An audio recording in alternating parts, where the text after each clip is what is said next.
Greetings and salutations, everybody. Welcome back to another episode review where we of course going to be looking at Astebreed over on the PS4. And for anyone who is not aware, this is of course a PC port of Astebreed which came out a couple of years prior over on PC. And the PS4 version is more or less a upscale remake of the original game. A lot of little things have been changed, mainly with some new cutscenes, some new better texturing, some more action happening in the background, and overall a lot of little touches that really make it one of the superior version of Astebreed you can get upheld to the PC version. A lot of it is very small touches that go a long way adding more to the game itself. And the main upgrade here is of course under controls. The PC version was mainly known for having some iffy controls and a lot of key binding issues.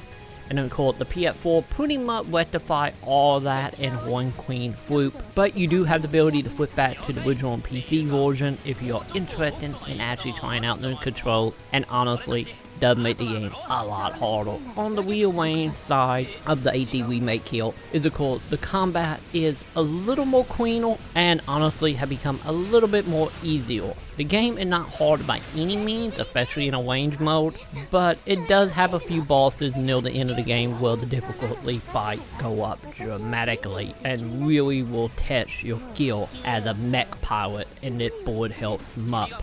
And of course, with it being a shmup, we all know the number one draw to these types of games is of course the score attack and how many points you can get and getting the best combos. And Astebreed do not disappoint in its front, with the game itself having a set style gameplay made up of mechanics that you will have from beginning to the end, with your normal attack being just random laser. You of course have your special abilities, which is mainly destroy everything around you or teleport across the screen attacking certain enemies. And then you of course also have your sword, which you can actually deflect bullets of certain quarters. Not all of them can be reflected by the sword, but we will come back to that in a moment. And of course you do also have your lock-on, and your lock-ons are made up of two types of lock-on. One will actually lock on with everything around you, and other is designed for pinpoint accuracy to only certain enemy and freely moving your reticle to attack what you want to attack.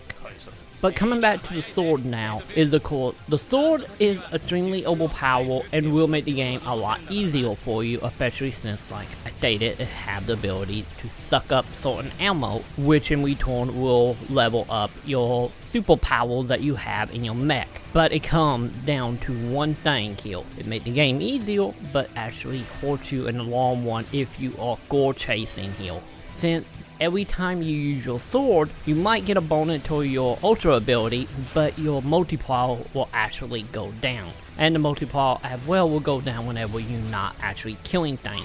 So it becomes a nice little balance act of using the sword to get special ability to kill more enemy, or just killing enemy normally to get more points. Also kind of add to the scale of making the game a little more easier for newbies that are coming into the genre. And as the genre itself, as a board held game, this game take great liberty in touching upon many different type of bullet hells. Might it be more top down, may it be left to right, 3-dimension. It pretty much touch on a lot of stuff, and the gameplay is constantly always changing, any if the skills that you have at your fingertips never change.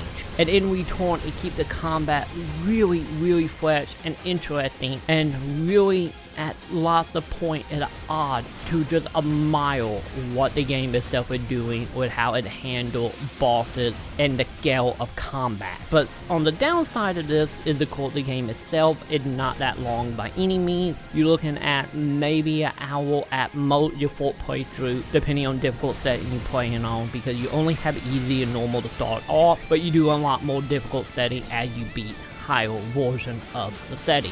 And then of course we come down to the story. The story itself is mainly the biggest downfall of this game, but honestly, at the end of the day, how many people are playing Smut for its story is, of course, here, since this is a Japanese indie game, all the voiceover is, of course, in Japanese with subtitles. The problem that comes from this is most of the cutscenes happen during combat, and how hectic the combat actually is, it comes super difficult to keep up with what is happening around you. You can, of course, turn these off and only get cutscenes between missions with some new anime style cutscenes, but honestly, it's a lot of context that is missing because maybe you don't have the cutscene turned on for in battle, or just not able to keep up with what is happening in the story as you fighting hundreds of enemies. So in return, the story just come across confusing and honestly just pointless. And then again, like I said, why play a Smut